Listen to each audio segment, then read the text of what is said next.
rare and balanced view on politics in today's world. Based on facts, born of rationality, common sense, and logic, providing context on today's events. This is American Perspective with Rick Thomas. Hello, everyone, and welcome to American Perspective with me. Happy Friday to everyone, except for, of course, our Australian contingent, where it's Saturday.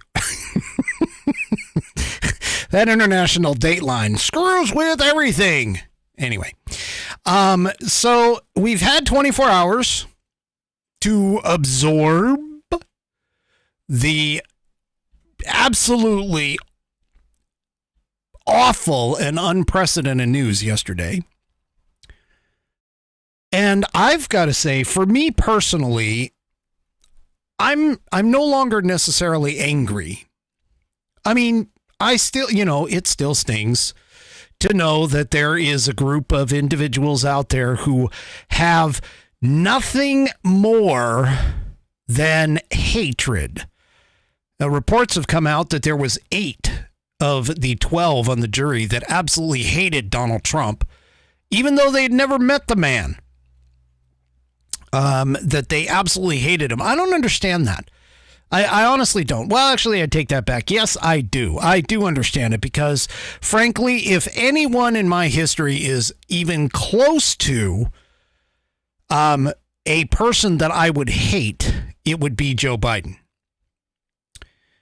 And I usually don't like using the word hate because hate is a very strong word. But he probably would top the list of people that I would say that I actually hate. Anyway, we've had 24 hours, roughly, to absorb what has occurred. And I think the questions that I had last time we got together with regards to what this is going to do with Trump's numbers and Trump's, is this going to affect Trump? I think we kind of have our answer. I'm going to go through some of that tonight. I also have been seeing a bunch of things on the socials, which honestly, I'm going to have to address. I haven't really done it yet, but I've been kind of holding off, but I think I'm going to have to address it now. And so we're going to cover that a little bit tonight too. But first, let's get to our amazing Pledge of Allegiance. And tonight it is being performed, if you want to call it that, by our very own 3 Chevy from Rumble Land. So please, if you are of mind, please stand, remove your hat, put your hand over your heart, and join 3 Chevy and the rest of the Whiskey Warriors in the Pledge of Allegiance. I pledge allegiance to the flag of the United States of America and to the republic for which it stands, one nation, under God, indivisible, with liberty and justice for all. And I thank you for that, 3 Chevy. Do me a favor, if you would like to get your Pledge of Allegiance put up here and played as part of the rotation, I would appreciate it if you would email it to me.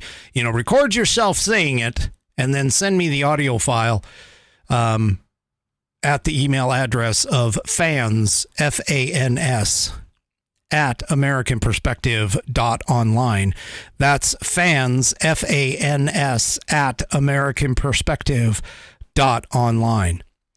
And I will get you put in the rotation. I do thank the longtime fans and other Whiskey Warriors who have sent them in. It's fantastic to be able to rotate through, and you guys don't have to necessarily listen to me all the time.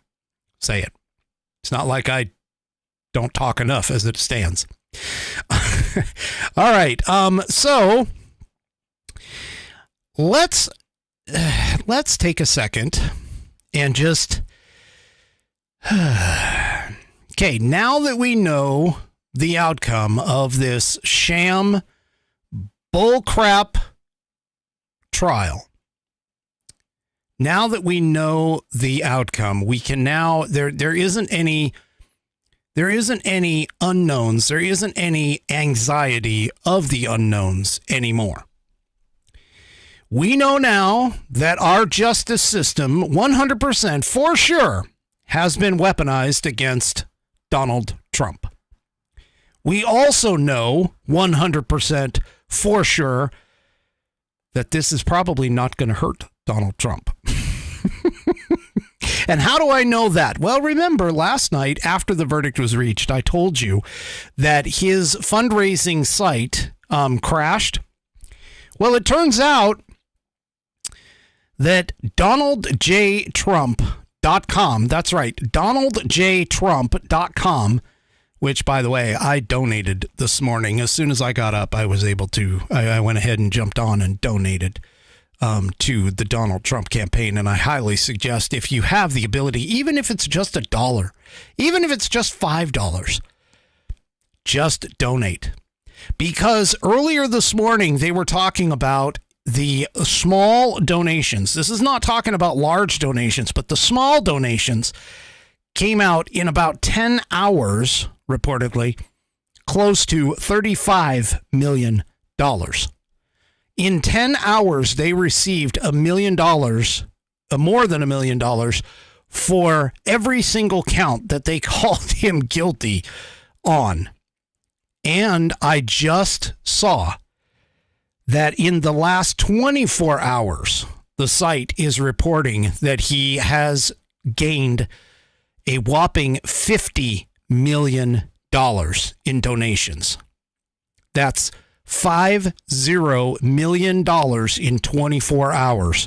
He has scraped together in donations $2 million per hour, more than $2 million per hour, according to reports. I think we've got our answer here, folks. I think we have our answer as to what is going to happen. And in fact, believe it or not, even some staunch Democrat folks are donating as well. Check this out in the Daily Fetched. As soon as I can get my own act together here. Where is it? There it is. Check this out in the Daily Fetched. Former Hillary Clinton donor announces $300,000 donation to Trump after a guilty verdict. This is from venture capitalist and former Hillary Clinton donor Sean McGuire announced that he had donated $300,000 to Trump's campaign following the guilty verdict on Thursday, stating he refuses to, quote, live in a society where people are afraid to speak. He posted on X, I just donated $300K to President Trump. The timing isn't a coincidence. He donated and voted for Hillary in 2016. He also posted a lengthy article explaining his decision. He says, I know I'll lose some friends for this. Some will refuse to do business with me. The media will probably demonize me, as they have so many others before me. But despite this, I still believe it's the right thing to do. I refuse to live in a society where people are afraid to speak. McGuire said that Biden's debacle in Afghanistan and his fostering of foreign wars were the main reasons why he will no longer be voting for Democrats. He also added, quote, spent hundreds of hours following the trials and researching the charges against Trump, concluding they were all politicized, underhanded forms of lawfare designed to derail the Trump's presidential campaign. McGuire wrote, if these are the worst things they can find, then he did less wrong than I otherwise would have assumed. There's a real chance President Trump is convicted of felony charges and sentenced to prison, he said. Meanwhile, billionaire hedge fund manager Bill Ackman, I should say, who previously demanded Trump resign and apologize to all Americans for January 6th, is planning to announce his support for Trump. And I honestly believe that he is, I think this is the same guy that I've heard reports of that is in talks about doing $800,000 to the campaign.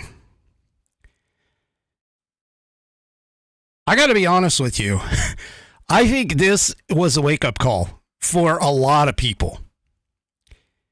People who've been kind of sitting on the fence and thinking, well, yeah, okay, man, that sort of seems a little shaky, but I don't think that the Democrats are really going to go that far. Blah, blah, blah. Whatever kind of things you could say. Well, as I said, I donated to Donald J. Trump this morning. My mom asked me where I donated, and I believe she donated as well. And I'll be honest with you, this is the first time that I've ever donated to a campaign. Usually don't. I'm just going to lay it out there. I usually don't give money toward that kind of stuff. I did today. And I'll probably do it again next month. When I figure out all my finances, thanks to Bidenomics. But the point is that I don't think this is going well for the Democrats. I honestly do not believe this is going very well for the Democrats. And the other reason that I can tell you as to why this is not going very well for the Democrats, well, they went ahead and put together essentially a campaign, I would say, on social media. I mean, it started almost immediately after the verdict came in. And I don't know if it's the algorithms or what the situation is, but I can tell you this much. They're not being as loud as what they were a while ago. I think they are about to get they're essentially about ready to get the whole strap and everything else on their asses soon. Now, my biggest challenge right now, honestly, is my biggest concern, I'll admit, is we have the momentum behind us, okay? We have the momentum behind us in terms of the anger, the incredulity, and I'm not even sure I pronounced that correctly, but whatever. All of these things that are driving a lot of people to basically record, do videos. I saw videos. Bongino played some. I think Wendy Bell Radio played some. They're all over where people are all saying, you know what? I was on the fence up until this, and now they're starting to see the banana republic that the Democrats, the Marxist leftist Democrats, are putting together for the future of this country. And they don't like it. I think this was the same way of Japan's kind of thing where, you've woken the sleeping giant. I think they've done it. It's time for us to no longer be the silent majority. We need to start being the vocal majority. And we need to be telling these people, this is utterly ridiculous. That you people, we've had enough. We're done. We're done with all of your bullshit politics, your bullshit policies that make us less safe in our streets, that make us spend more money at the grocery store and at the freaking gas station and all of the other places that count every single time we go in order to just survive. And all of this is just going to come down to one thing, November 5th. Now, I know that it's a little early for polls. It's a little early for taking any kind of a lap in terms of taking a look at what this is doing in the polls. But if the donations are any indication, I'm just going to tell you right now, we're going to see a lot of differences. But according to the Daily Mail, right here, according to the Daily Mail, Donald Trump gained a 6-point bump in approval after being found guilty, according to a Snap Daily Mail poll. Some quotes are, I think it was a waste of taxpayer money. JL Partners used a panel of 403 likely voters to assess the impact of the guilty verdict. The results showed an improvement in Trump's favorability ratings. Yeah, I don't think this is going to go quite as well as what the left believes it is. There's going to be blowback, folks. It's coming. Even some of the more cynical people are saying, yeah, this was not a wise choice. A bunch of CNN reporters actually said the same thing. They were like, I don't know about this. This might be a bit of a problem. We could have a serious issue on our hands with this thing. And they, honestly, would be correct. So one of the questions that I saw floating, actually a couple of questions that I saw floating around on the socials, because of course, and especially because of the fact they came from dumbass Democrats who frickin' don't have a clue about what is going on, and they have no idea because they haven't even bothered to read the Constitution, much less alone pass a simple U.S. civics exam. They were all talking about a couple of things. And by couple, I mean maybe 3 or 4. So here's the first thing. Well, now that he's a convicted felon, what does that mean? Well, I answered this last night. It means he can still run. He can still campaign. He can actually, maybe even, once elected, run everything from his jail cell if he ends up getting jail time. Now, here's the deal with the whole thing, okay? First of all, the chance of him gaining or getting jail time for this type of crime, being a first-time offender, should be pretty slim. In fact, more often than most, what it should be is just a fine, maybe some probation, possibly community service, those kinds of things.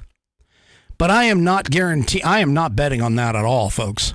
They want to put him in jail. They want the optics of him being in a jail cell. And so now that Judge Merchan has gone so far as to make this case and get 34 counts of guilty, which, by the way, we still don't know what the breakdown was. Not like it would really matter anyway, because according to him, you could pick any one of the 3 possible offenses, which weren't really offenses. At least one of them wasn't an offense, and he would be guilty. But here's the deal. They want to put him in jail. I'm almost certain of it. And they're going to try to put him in jail when it comes on July 11th. When it comes on July 11th, do not be surprised. Do not be surprised that he goes to jail, or at least is sentenced as such. Now, here's the thing. Donald Trump already has said, he said it in his statement this morning, they plan on appealing.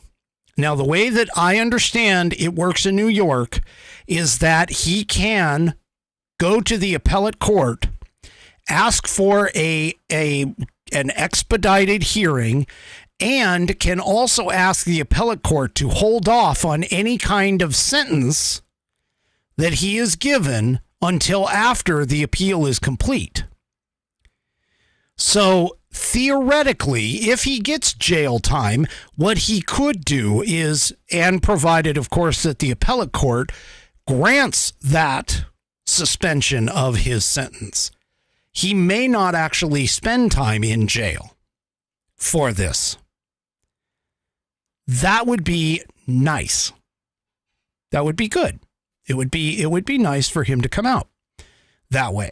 Regardless of whether he gets jail time or not. He could even ask for a suspended sentence if they decided to say, okay, we're going to put you on house probation, which is another option that they could do.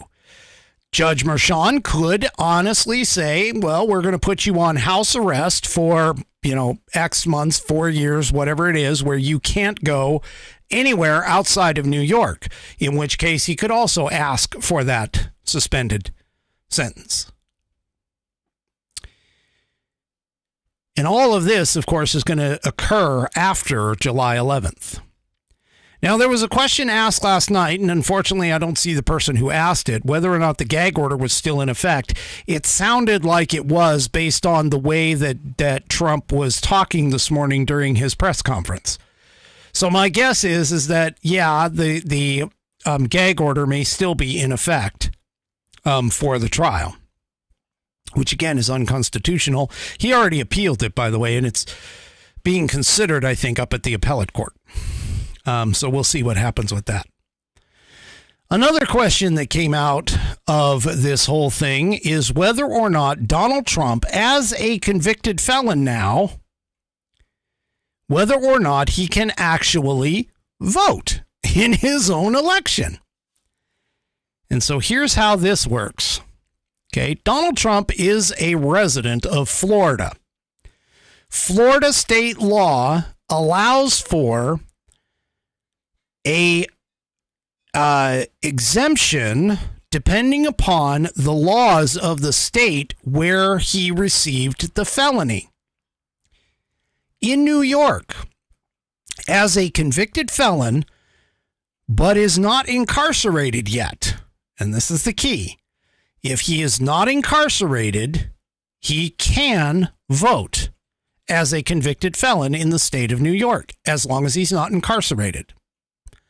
So, in Florida, where Trump lives, Florida would defer to the New York law, which basically would mean that, yes, Trump can vote in Florida's election because of the fact that New York allows felons to vote. I don't think the Democrats saw that coming. Freaking morons. But anyway, I mean, even some of the senior analysts are shocked.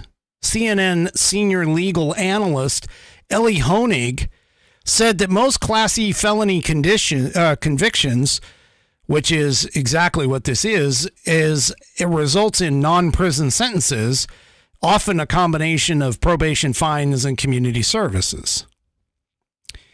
And of course, there is some question as to what would happen if he were to end up going to jail with the Secret Service. Now, I talked about this last night.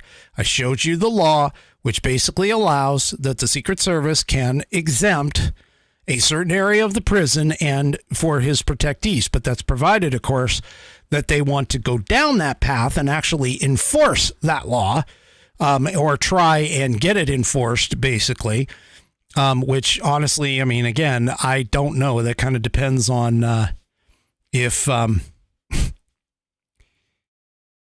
that's the case. Now, Anthony Guglielmi, who is the chief of communications for the Secret Service, said in a statement to CNN, today's outcome has no bearing in the manner in which the United States Secret Service carries out its protective mission.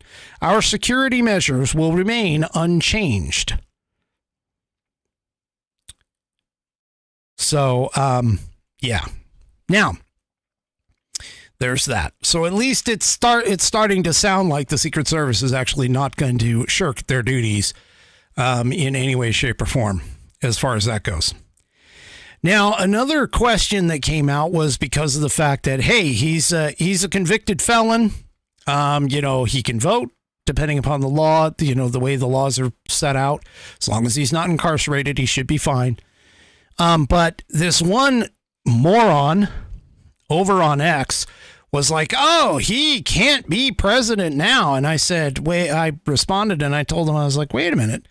What do you mean he can't be president? There's nothing that stops him from being president. I told you guys that. You guys all know that. The Constitution doesn't prevent it. And she responded, well, he'll be convicted of espionage. And I went, espionage? Where the hell have you been? Espionage isn't even a part of the convictions that he's got right now. And she responded back, he will be. And I'm like, yeah. So I took a look. Here's a little bit of history for you. In 1920, a man by the name of Eugene Debs, who was an American socialist and a labor leader, he actually ran for president while serving a 10-year sentence in the Atlanta Federal Penitentiary for violating the Espionage Act of 1917. Even the Constitution doesn't specify that espionage is a reason under the 14th Amendment that he should be kicked out. I swear these people are just, it's like shooting fish in a barrel sometimes with these morons. They have literally no idea what they're doing. They have no idea what's happening in this entire case. And what's funny is Debs, despite his imprisonment, actually received nearly 1 million votes in the 1928 presidential election. Now, that equated to about roughly 3% of the vote. Oh, my gosh. These people are so god dang stupid. I can't even believe this. So anyway, yeah, even if he was convicted of espionage, it wouldn't matter because it's not part of the 14th Amendment. Now, if he was convicted of sedition, that would be different. If he was convicted of, bribery or other high crimes and misdemeanors that he could be impeached for, that would be a little different. But not espionage. Nope. So one of the questions that has been floated around is, now that he's been convicted, first of all, is he going to appeal? Already answered that. He is going to appeal. He's already said he's going to appeal. But the question came up, can he skip or go around the appeals process, considering the time frame? Can the Supreme Court go and intervene in this whole scenario? Well, here's an article from the Daily Wire that points out legal experts actually do say that, yeah, the Supreme Court could intervene on his behalf. So here's the thing. Trump's legal team could possibly make constitutional arguments that his right to a fair trial was violated. And that's according to attorney Roger Severino, who is the vice president of domestic policy and the Joseph C. and Elizabeth A. Anderlich Fellow at the Heritage Foundation. The Severino added that the Constitution means something. It means, if anything, you cannot jail political opponents because you don't like what the American people are going to vote for. Now, he believes that the Supreme Court will intervene in the case if Trump does not win on appeal. Okay, now here's the thing, is he's thinking that it goes through the New York appeals process and he doesn't win on appeal. Trump can actually appeal it all the way to the Supreme Court. I don't know if Trump actually has that kind of time, to be honest with you.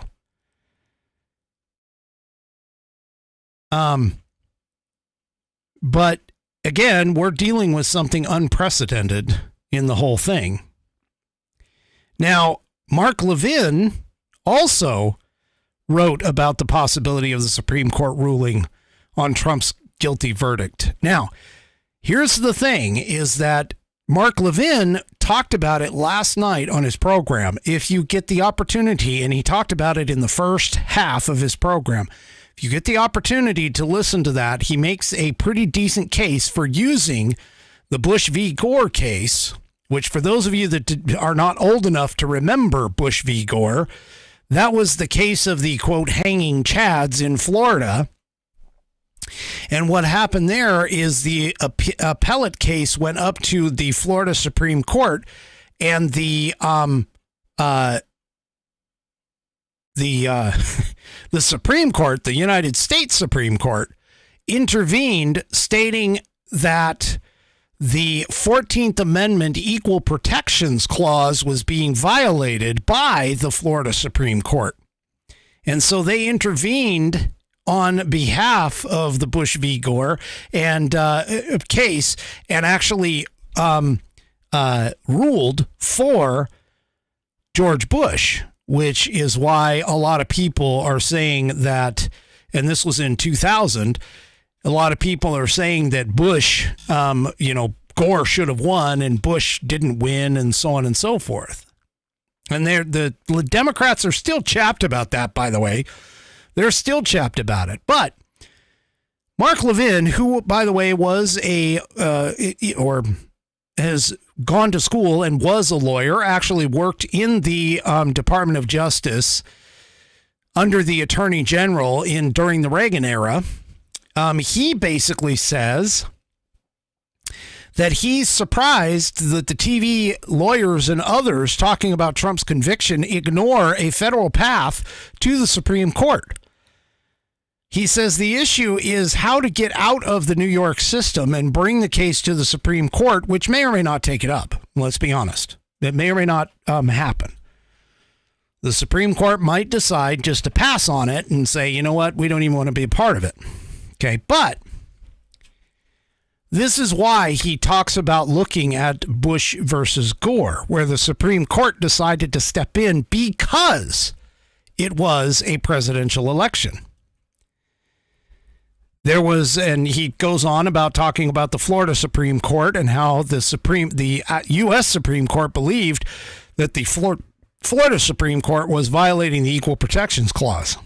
And that was the doctrine that it settled on, given the unequal treatment of the voters. Now, Levin laid out how the case that was prosecuted by Manhattan District Attorney Alvin Bragg and decided by 12 Manhattan jurors could potentially go to the Supreme Court. So he says, in New York, if you would file a notice to appeal, ask for a stay of the trial court, and seek expedited review, you would need to protect your ability to a timely appeal and not abandon it. You might then file applications for common law writs to the U.S. Supreme Court. Now, just so you understand, the writ of certiorari is a statute writ. This is where common law and statute law are actually separate. Now, I'm not a lawyer. I'm not going to pretend to be one. I'm not going to say I stayed in a Holiday Inn Express and got all this information. But I do understand that there actually is a difference. And if you recall a episode that I covered where a gentleman from, I believe it was New Mexico or Arizona, sent a writ up to the Supreme Court asking them to intervene on behalf of him as well as the rest of the United States citizens, that was a common law writ. Now, the Supreme Court denied that writ, and the case went nowhere. But that had to deal with the whole 2020 election. So I go back to Mark Levin, and he goes, he basically says, where the Supreme Court can take it if it chooses and legitimately claim the harm is immediate and ongoing, not just to the presidential candidate, but to the federal electoral system.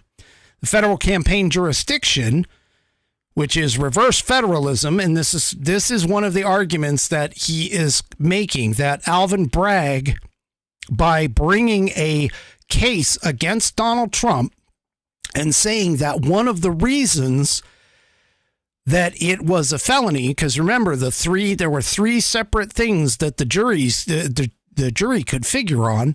One of them had to deal with the fact that President Trump violated federal campaign law on the state's behalf, and he basically said that that would be a reason for the cover-up and why it would be a felony for Donald Trump to supposedly do these bookkeeping violations.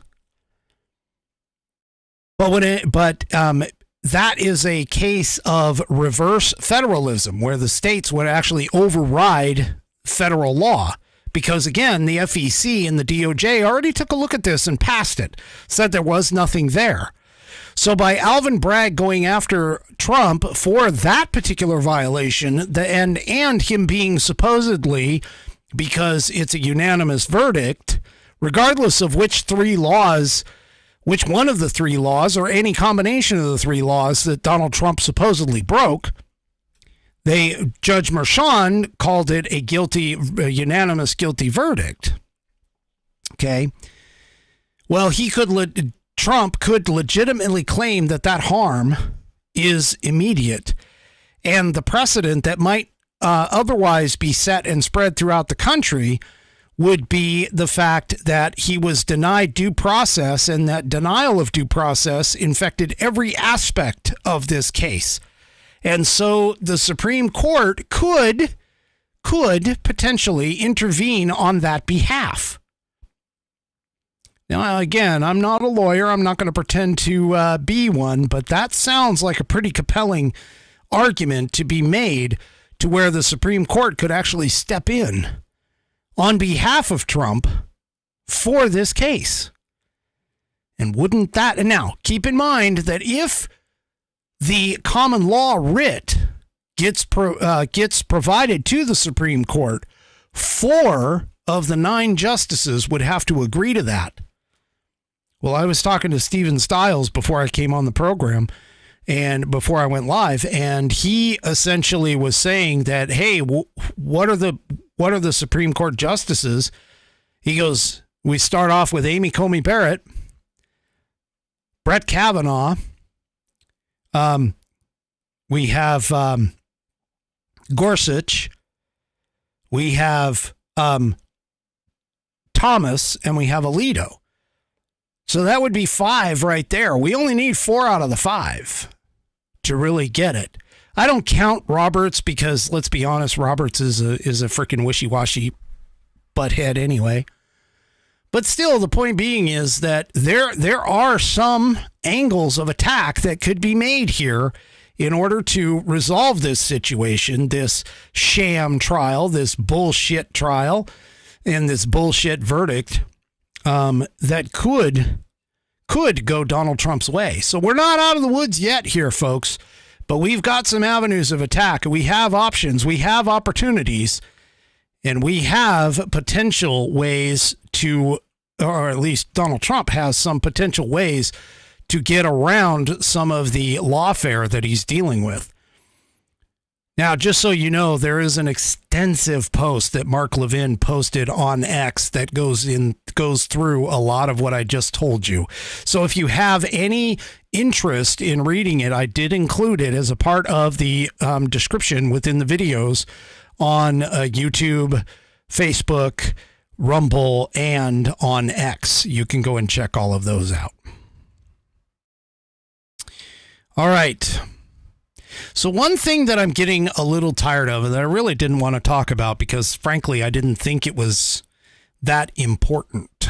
But considering everything that's going on and considering the fact that I ended up getting stuck into a loop of a bunch of people on the socials who have gone on and on and on about this freaking subject, I felt compelled to bring it up. So,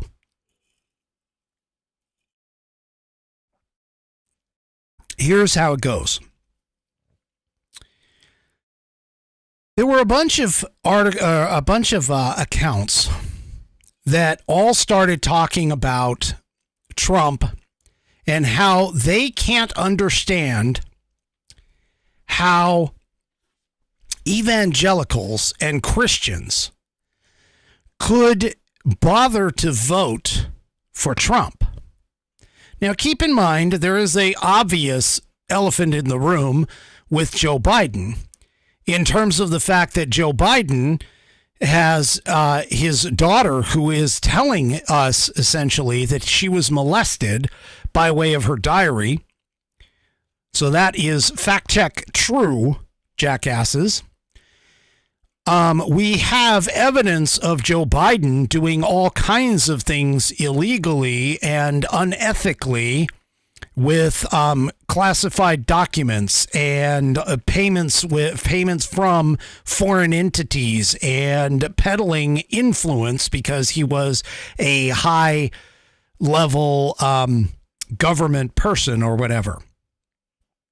But here's the thing, okay? They all keep mentioning how a Christian or an evangelical can't vote for Trump because Trump is an adulterer, because Trump is a sexual deviant, sexual predator, etc., etc. And here's my answer, people. Here's my answer. And you can have your own opinions, obviously, but here's my answer.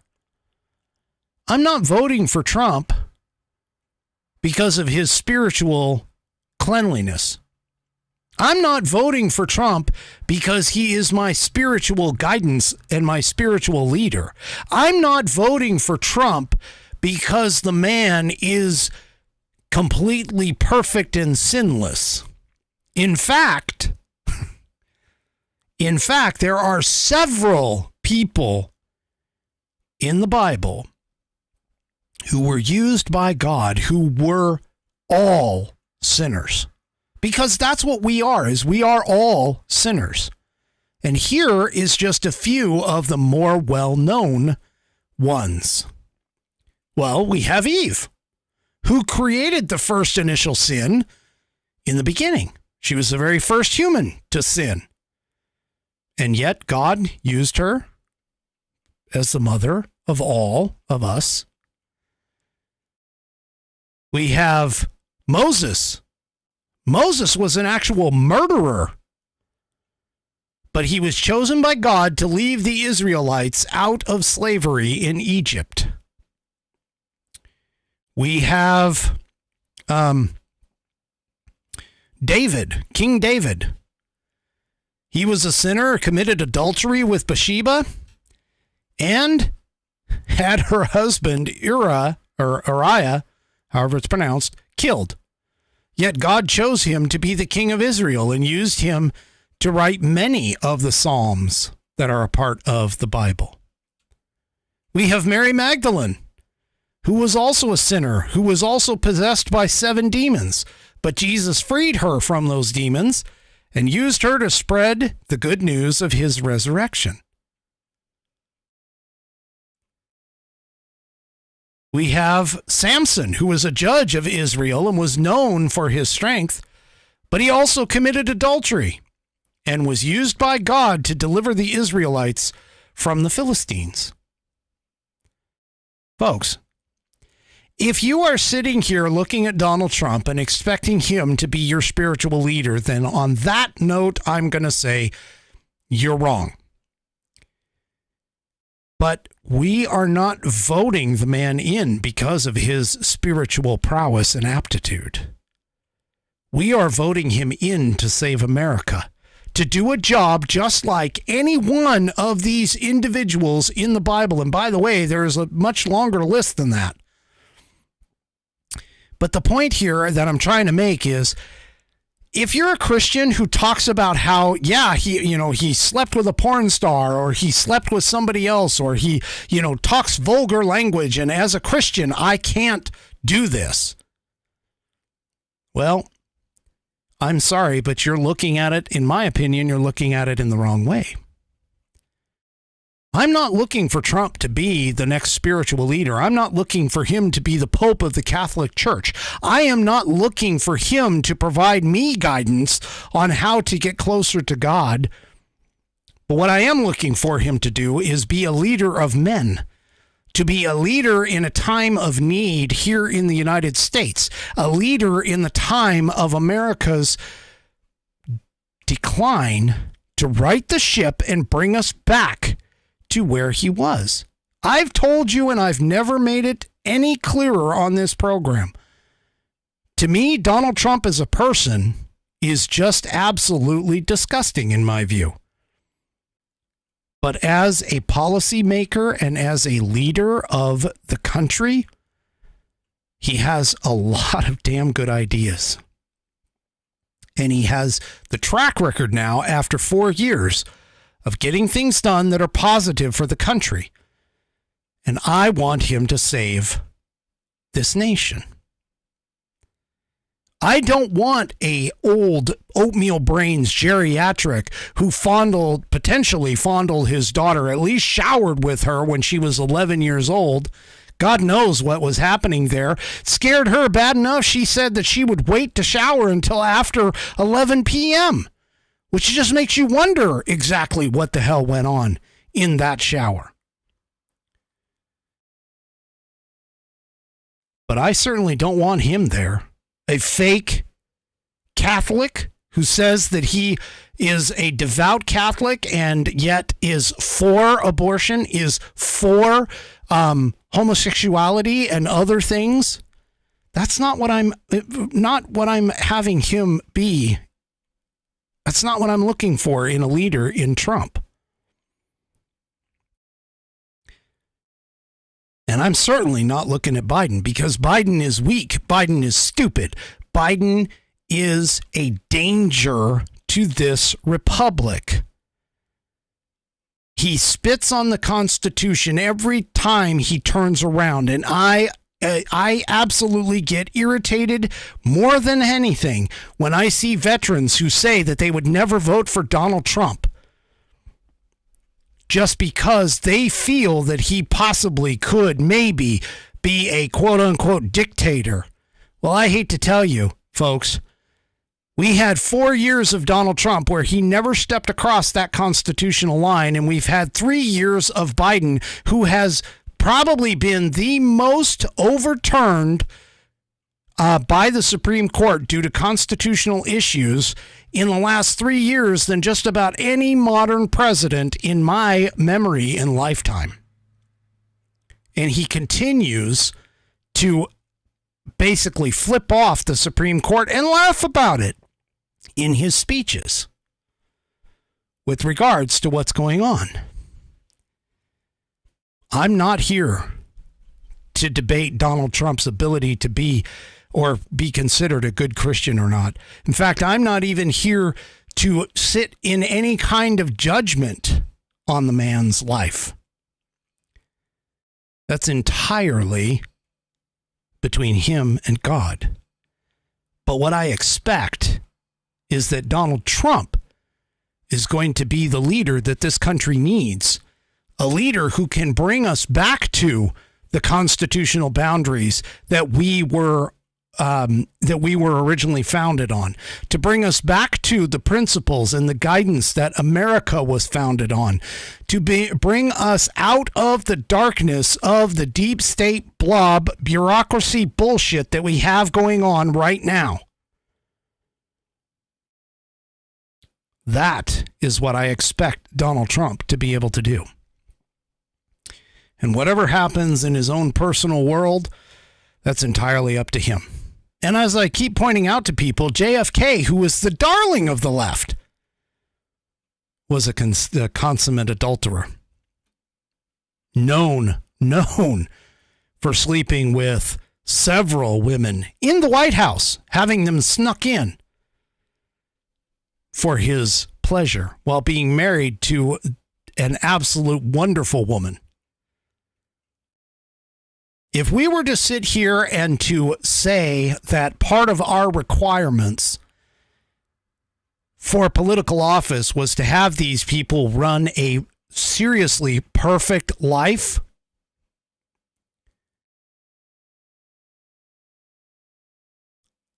I don't think we would have any politicians ever in any position, because they are all sinners. They are all scumbags. That's why they're politicians. Simple as that. All right. So a couple of things that I do want to point out really quickly as we start to close the show. With regards to the economy. So Biden and his cohorts keep talking about how inflation is lowering. And yes, inflation is lower than what it was at, almost 9% or 7% or whatever it freaking ballooned up to when he first came into office. But folks, inflation is starting to re-accelerate once again. And by re-accelerate, I'm not talking about the massive spikes that we had. However, it is rising. And of course, even if we're basically starting to raise prices or raise the economy again, just a little bit more faster. We're putting on a little extra oomph into the cart to make our money be worth less. The inflation rate from this, where is it?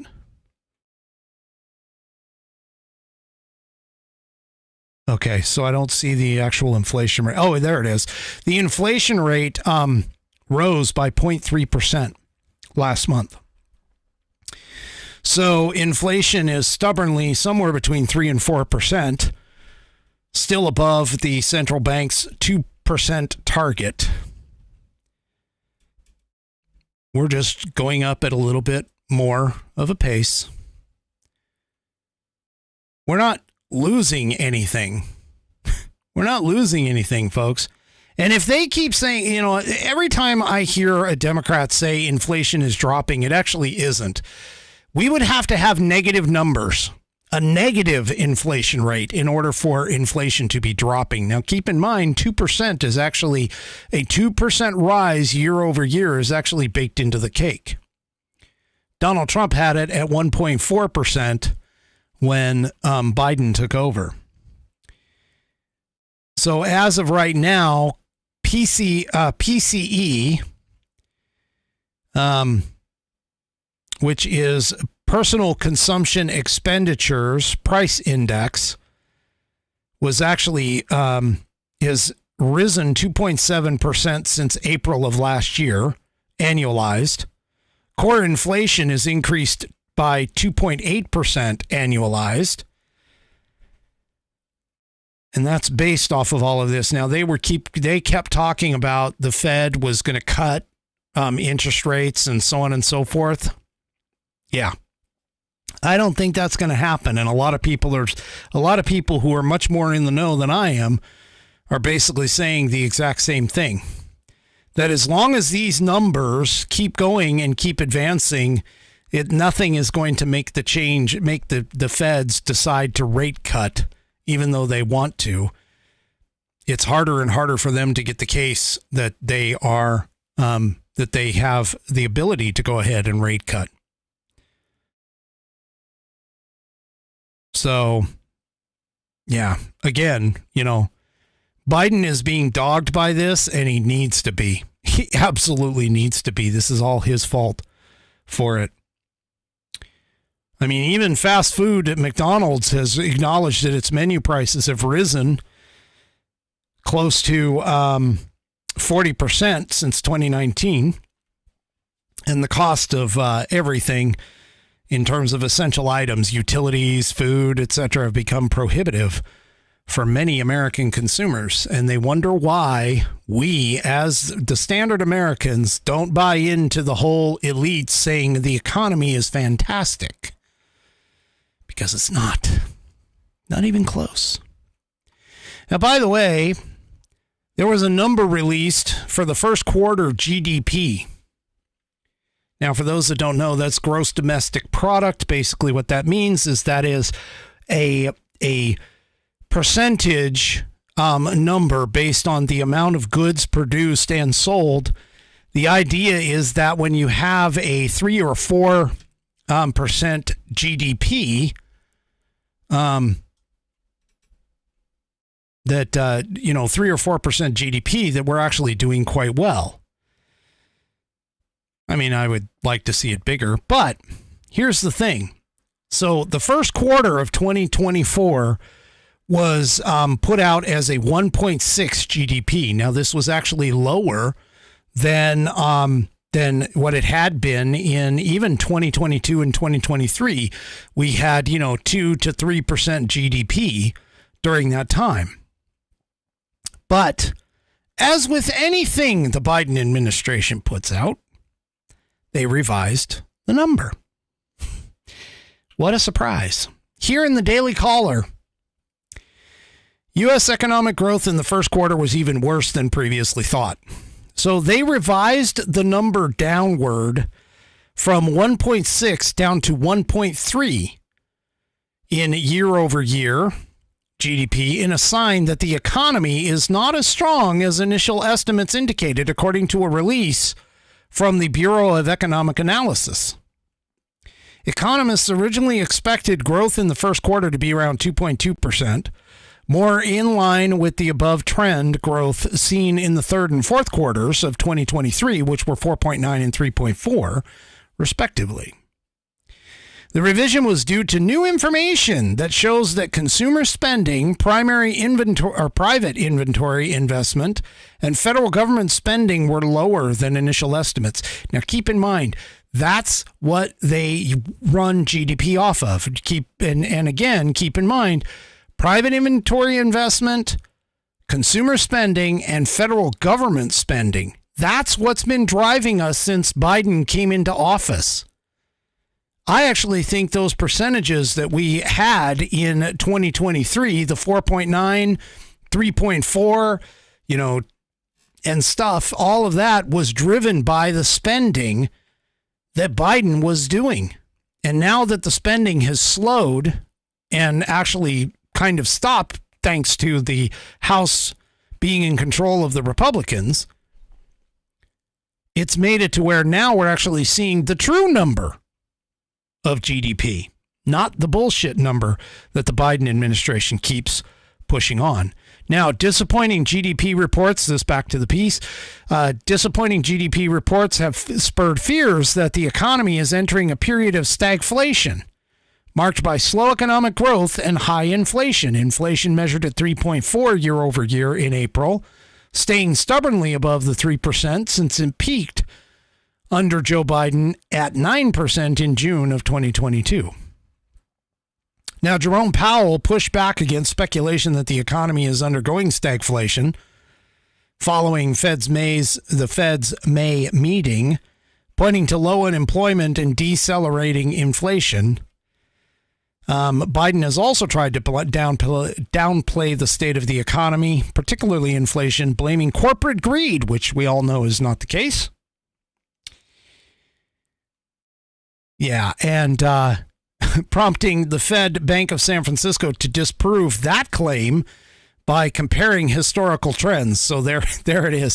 So the Fed Bank of San Francisco, which came out in Reuters, was talking about corporate greed on rising prices, and corporate greed is based off of inflation in conjunction with a stagnation of actual profit margins. So the profit margins haven't changed, which would indicate corporate greed, which I keep trying to tell the stupid Democrats that are out there. But anyway, things are not going well, folks. The gross domestic income also is lagging behind the gross domestic product too, which is another indicator that the economy is not going well. So all of this is why they're doing all of the crap that they're doing against Donald Trump. Get ready for a rough ride, people. But you know what? I am steely in my resolve. I will continue to support Donald Trump. I will continue to support the Constitution. I will continue to support the Republicans as long as they continue with the Constitution and Donald Trump. And I hope you'll join me. Definitely hope that you'll join me. But we can't slow down. We cannot slow down at all. We can't stop. We can't slow down. We need to make absolutely certain that Donald Trump and the Republican Party wins in November to reverse this course. All right, folks, that's it for me for today. Do me a favor, if you haven't already, head on over to Rumble, get yourself an account. It's free. Sign up and, of course, follow the American Perspective channel. The other way you can help me out is if you've already signed up and are logged in over on Rumble, please hit that thumbs up button or leave a comment, because all of that counts toward my videos getting attention on the Rumble platform. We'll see you guys tomorrow night. Tomorrow night is Saturday, so that means 1 hour later, 6 p.m. Pacific, 9 p.m. Eastern Time, right here on American Perspective. Have a great rest of your evening. Good night, everybody. The previous broadcast was produced and is owned by Active Eye Media LLC. All rights reserved.